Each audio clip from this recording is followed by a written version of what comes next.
Hello दोस्तों। क्या हो अगर हिटलर इस समय दुनिया में मौजूद हो? क्या वह दोबारा से अपना रुतबा हासिल कर पाएगा या फिर लोगों के गुस्से का शिकार होगा? चलिए देखते हैं। मूवी की स्टार्टिंग में हिटलर अपने साथी के साथ बैठा यह डिस्कस कर रहा था कि लोगों का उन्हें सल्यूट करने का तरीका पुराना हो चुका है। उन्हें कम से कम अपना हाथ खड़ा करके सल्यूट करना चाहिए, क्योंकि यह और ज़्यादा रिस्पेक्टफुल लगेगा। अगले सीन में हम हिटलर की आवाज़ सुन पाते हैं, जिसमें वह कहता है कि जिन लोगों ने जर्मनी की मिट्टी को खराब किया, मैंने उनकी पुश्तें मिटा दी और मेरे नेतृत्व में जर्मनी का कोई मुकाबला नहीं। अगले सीन में उसकी आंखें झाड़ियों के बीच खुली। आसमान बिल्कुल साफ था। उसे लगा शायद दुश्मन आराम कर रहे हैं। अचानक एक बॉल उसके पास आकर रुकी, पर जब वह खड़ा हुआ तो उसके सामने बहुत बड़ी बड़ी बिल्डिंग थी। झाड़ियों से बाहर आते ही उसने अपने सामने 3 लड़कों को देखा, जिन्होंने हिटलर से पूछा, क्या वे ठीक हैं? हिटलर ने उनकी तरफ देखकर सोचा, ये बच्चे ही जर्मनी का भविष्य हैं, और उनसे रास्ता पूछने लगा। वहीं एक रिपोर्टर फैबियन रिपोर्टिंग कर रहा था, जिसमें पीछे हिटलर भी कवर हो गया था। उसने अपनी टोपी उठाई और दूसरे बंकर की तलाश में निकल पड़ा। पर सड़क पर जाते ही कुछ लोगों को मोनोव्हील बाइक चलाते देखकर वह काफ़ी हैरान हो गया, और इसके बाद वह जहां भी जाता लोग उसकी वीडियो बनाने लगते, उसके साथ फ़ोटो खिंचाने लगते। यह देखकर हिटलर सोचता, कहीं वह जीत के समय कोमा में तो नहीं था। ज़्यादा इन्फॉर्मेशन के लिए वह एक बंदे से पूछने जाता है, पर वह बंदा उसे देखते ही उसके साथ फ़ोटो खिंचाने लगता है। लेकिन इतने ज़्यादा कैमरा फ्लैश के कारण हिटलर बहुत तंग हो गया था। वह सोचता है, यहाँ तो सब आउट ऑफ कंट्रोल हो गया है। कुछ दूर चलने पर उसे एक लेडी फ़ोन पर जर्मन बोलती दिखी। वह जल्दी से उसके पास जाकर आज की तारीख पूछता है, लेकिन अचानक उसे यूं देखकर वह महिला डर गई और हिटलर की आंखों पर स्प्रे डाला। इससे हिटलर को काफ़ी तकलीफ हुई। उसकी आंखें लाल हो गईं और सब धुंधला दिखाई देने लगा। पर वह लड़खड़ाते हुए एक न्यूज़पेपर शॉप पर पहुंच गया और पेपर में अक्टूबर 2014 देखकर हैरान हो गया और वहीं पर गिर गया। अब एक टीवी स्टेशन का बॉस एक मीटिंग में अपने डिप्टी हेड क्रिस्टोफ सैनब्रिक की तारीफ करते हुए उसके प्रमोशन की बात करता है। लेकिन उसी मीटिंग में एक दूसरी एम्प्लॉय कैटेजा बेलिनी को कंपनी की नई मैनेजिंग डायरेक्टर बना देता है। इस कारण क्रिस्टोफ काफ़ी हैरान हुआ और गुस्से में अपने ऑफिस चला गया। लेकिन उसका यह गुस्सा एक स्ट्रगलिंग फिल्म मेकर फेबियन पर निकला, और फेबियन के बेस्ट वर्क के बावजूद भी वह उसे कंपनी से निकाल देता है। कुछ टाइम बाद हिटलर को न्यूज़पेपर शॉप में होश आता है। वह उसके मालिक से आज की तारीख पूछता है। दुकानदार उसे बताता है कि यह 2014 ही है। हिटलर को लगता है कि यह दुश्मन की कोई चाल है। वह दुकानदार को धमकी देता है कि अगर वह दुश्मन से मिला हुआ है तो वह उसे मार देगा। लेकिन दुकानदार उसे एक चॉकलेट देता है। हिटलर बड़ी मुश्किल से उसे खोलता है और कहता है यह इंडस्ट्रियली प्रेस्ड ग्रेन है, और पूछता है क्या अब भी देश में ब्रेड्स की कमी है। लेकिन शॉपकीपर उससे पूछता है क्या आसपास कोई शूटिंग चल रही है, क्योंकि वह एग्जैक्टली हिटलर की तरह लग रहा है। जिस पर वो कहता है कि मैं ही हिटलर हूँ। बाद में वहाँ बहुत सारे टर्कीज न्यूज़पेपर देखकर उससे कोई जर्मन अखबार मांगता है, लेकिन दुकानदार कहता है कि उसके ज़्यादातर कस्टमर टर्कीज़ हैं। जर्मनी में इतने ज़्यादा टर्कीज़ लोगों को देखकर हिटलर हैरान हो जाता है। लेकिन अखबार पढ़कर उसे अंदाज़ा हो गया कि वर्ल्ड वॉर 2 में उसकी हार हुई थी, और इस समय जर्मनी एक अजीब सी औरत के हाथ में है। यह देखकर वह पोलैंड के अस्तित्व का दुख व्यक्त करता है और वर्ल्ड वॉर 2 को टोटल वेस्ट बताता है। इसी दौरान फेबियन, जिसे क्रिस्टोफ ने नौकरी से निकाल दिया था, वह अपनी डॉक्यूमेंट्री देख काफ़ी दुखी होता है। लेकिन उसकी माँ उसे हौसला देती है। तभी उसे वीडियो में हिटलर नजर आता है। फेबियन उस बंदे को देखकर हैरान था, जो हूबहू हिटलर जैसा नजर आता है। वहाँ दुकानदार हिटलर को दुकान के बाहर न्यूज़पेपर पकड़कर खड़ा रहने को बोलता है, जिससे हिटलर थोड़ा नाराज़ होता है, क्योंकि उसे काम करने के लिए कहा जा रहा था। लेकिन उससे पहले दुकानदार उसे अपने कपड़ों को धोने के लिए कहता है। हिटलर एक लॉन्ड्री में कपड़े धुलाने के लिए जाता है, लेकिन जब वह दूसरी ड्रेस पहनकर शॉप पर वापस आता है तो वहाँ उसे फेबियन मिलता है। वह हिटलर को अपने सामने देखकर चौंक जाता है। वह उससे पूछता है क्या वह उसके साथ एक फिल्म बना सकता है, जिसमें वह दोनों देश भर में घूमेंगे। हिटलर को आइडिया पसंद आता है। फेबियन अपनी माँ से कुछ पैसे और उनकी कार लेकर अपनी जर्नी शुरू करता है।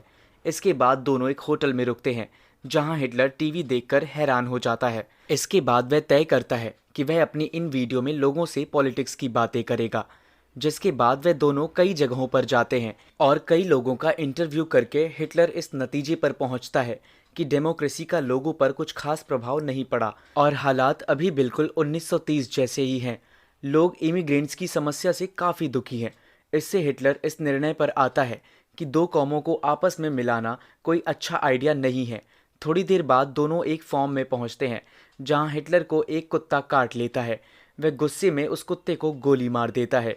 यह देखकर फेबियन उसको डांटता है और उसकी गन ले लेता है। लेकिन जैसे ही अपनी जर्नी आगे बढ़ाते हैं, फेबियन के पास पैसे खत्म हो जाते हैं। लेकिन वहाँ हिटलर लोगों की फ़नी ड्राइंग बनाता है और अपनी क्रिएटिविटी का प्रदर्शन करता है। यह चीज़ लोगों को काफ़ी पसंद आती है। इसके लिए वो लोग हिटलर को पे भी करते हैं, जिसके बाद वे अपनी यात्रा जारी रखते हैं। अब फेबियन क्रिस्टोफ को हिटलर की एक वीडियो दिखाता है जिस पर बहुत सारे व्यूज़ थे, क्योंकि फेबियन ने उसे इंटरनेट पर अपलोड कर दिया था। क्रिस्टोफ वीडियो पर बहुत सारे व्यूज़ देखकर इम्प्रेस हो जाता है और हिटलर का नाम और कॉन्टैक्ट नंबर मांगता है। लेकिन उससे मिलने के बाद क्रिस्टोफ को हिटलर पागल लगता है और वह फेबियन और हिटलर को ऑफिस से दूर जाने के लिए कहता है। लेकिन जाने से पहले हिटलर बेलेनी की ऑफिस में जाकर उससे जर्मनी को बचाने के लिए कहता है। इस विचार में इंटरेस्ट दिखाते हुए बेलेनी उससे उसके प्लान के बारे में पूछती है और उसके विचार सुनने के बाद वे अपनी असिस्टेंट को एक टीवी शो अरेंज करने को बोलती है। फेबियन फिर क्रिस्टोफ को अपनी नौकरी वापस देने के लिए बोलता है, वरना वह हिटलर को वापस ले जाएगा। यह सुनकर क्रिस्टोफ उसे प्रमोट करने का वादा कर उसे किचन बॉय बना देता है। क्रिस्टोफ अब भी मेलेनी की प्रमोशन से गुस्सा है और उसके लिए प्रॉब्लम क्रिएट करना चाहता है। इसलिए वह हिटलर को एक कॉमेडी शो में परफॉर्म करवाने का प्लान बनाता है और उसकी स्क्रिप्ट में यहूदियों पर आधारित जोक्स के जरिए नक्सलवाद को बहस में लाके हिटलर को बाहर निकालने का प्लान बनाता है। शो स्टार्ट होता है और होस्ट हिटलर को मंच पर बुलाता है। दर्शक हिटलर को देख बातें करने लगते हैं, लेकिन जब हिटलर दर्शकों को देखता है तो पूरा हॉल एकदम शांत हो जाता है। हिटलर को स्क्रिप्ट दी जाती है, लेकिन हिटलर उसे पढ़ने से मना कर देता है और दर्शकों से कहता है कि मुझे यहाँ इमिग्रेंट्स पर एक जोक सुनाना है, लेकिन मैं ऐसा नहीं करने वाला। और कहता है कि टीवी इंसान का बनाया एक महान आविष्कार है, लेकिन उस पर आने वाले शो बिल्कुल बकवास हैं। वह गरीबी और बेरोजगारी जैसी समस्याओं पर रोशनी डालता है और कहता है कि देश के लोग बिना सोचे समझे अंधेरी की ओर जा रहे हैं। यहीं वह टीवी के खिलाफ लड़ने की कसम खाता है और कहता है कि मैं तब तक नहीं रुकूंगा जब तक इस पर पूरी तरह काबू ना पा लूं।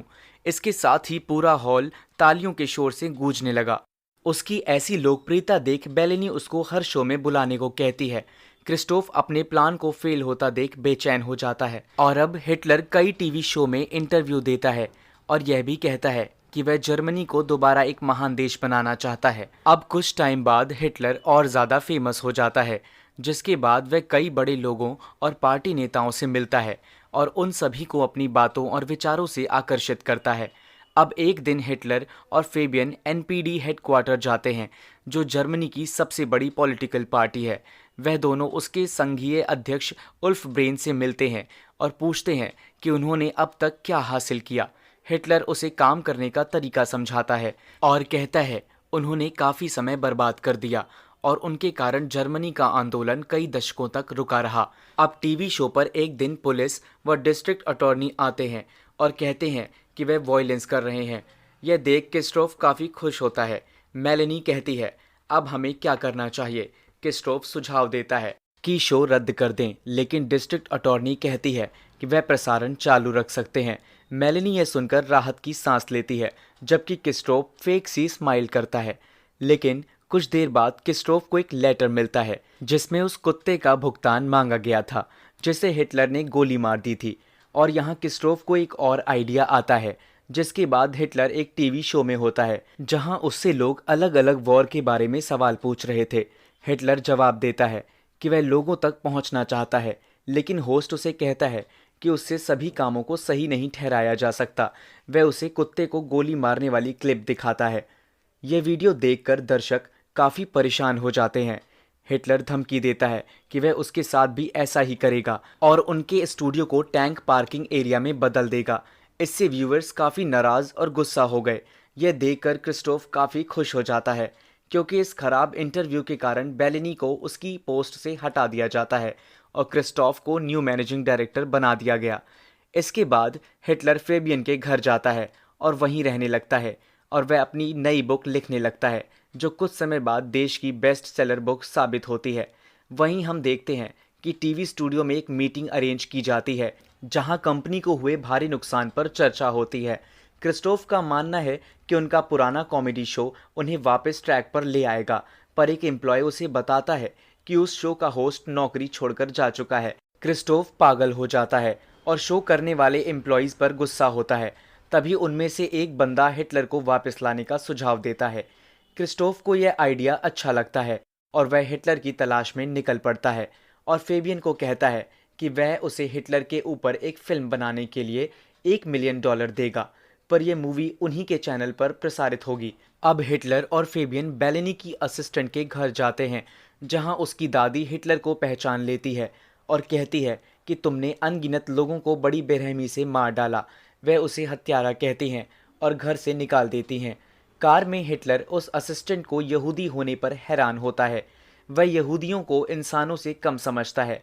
हिटलर की ऐसी बातें और हरकतें देख फेबियन निराश हो जाता है।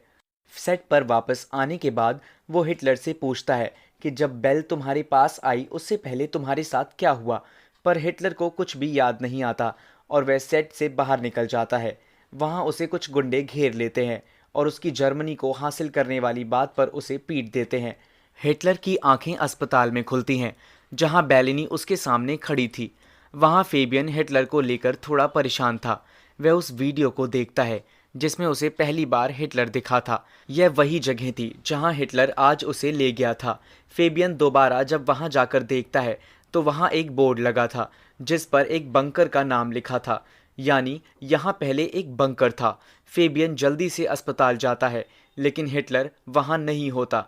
मेलेनी उसे बताती है कि वह शूटिंग पर गया है। फेबियन उसे बताता है कि वही असली एडोल्फ हिटलर है, लेकिन बेलेनी उस पर विश्वास नहीं करती है।